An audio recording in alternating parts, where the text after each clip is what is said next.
বাংলাদেশের ব্যাংকিং খাত আরও ডিজিটাল হচ্ছে। এরই মধ্যে ব্র্যাক ব্যাংক দেশের প্রথম সম্পূর্ণ ডিজিটাল লোন অ্যাপ সুবিধা চালু করেছে। এই নতুন প্ল্যাটফর্মের মাধ্যমে গ্রাহকরা ঘরে বসে বা যে কোনো স্থানে শুধু মোবাইল অ্যাপ ব্যবহার করে তাৎক্ষণিক ব্যক্তিগত ঋণ নিতে পারবেন। কোনো কাগজপত্র জমা দেওয়ার বা ব্যাংক ব্রাঞ্চে যাওয়ার দরকার নেই। সুবিধা অ্যাপের মাধ্যমে গ্রাহকরা মাত্র 10 মিনিটেই 30,000 থেকে 5 লক্ষ টাকা পর্যন্ত লোন পেতে পারবেন। প্রক্রিয়াটিও অত্যন্ত সহজ এবং ব্যবহারকারীর জন্য বন্ধুত্বপূর্ণ। প্রথমে ব্যবহারকারীকে প্লে স্টোর থেকে অ্যাপটি ডাউনলোড করে নিজের তথ্য দিয়ে রেজিস্ট্রেশন করতে হবে। এরপর অ্যাপের মাধ্যমে ঋণের জন্য আবেদন করতে হবে। আবেদনপত্র যাচাই বাছাইয়ের পর লোন তাৎক্ষণিকভাবে অনুমোদন করা হয়। পুরো প্রক্রিয়ায় কোনো ডকুমেন্টের প্রয়োজন পড়ে না। ব্র্যাক ব্যাংক ছাড়াও দেশে অন্য অনেক ব্যাংক এবং ফিনটেক প্ল্যাটফর্মও ডিজিটাল লোন সুবিধা দিচ্ছে। উদাহরণস্বরূপ সিটি ব্যাংক বাইক লোনের মতো কিছু ক্ষেত্রে ডিজিটাল সেবা প্রদান করছে।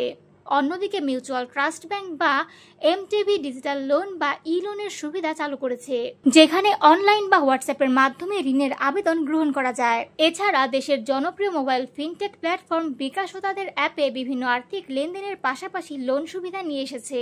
ডিজিটাল লোনের এই সুবিধাগুলো সাধারণ মানুষকে আর্থিক লেনদেন আরও সহজ, দ্রুত এবং সুবিধাজনক করার পাশাপাশি ব্যাংকিং খাতে একটি নতুন যুগের সূচনা করেছে।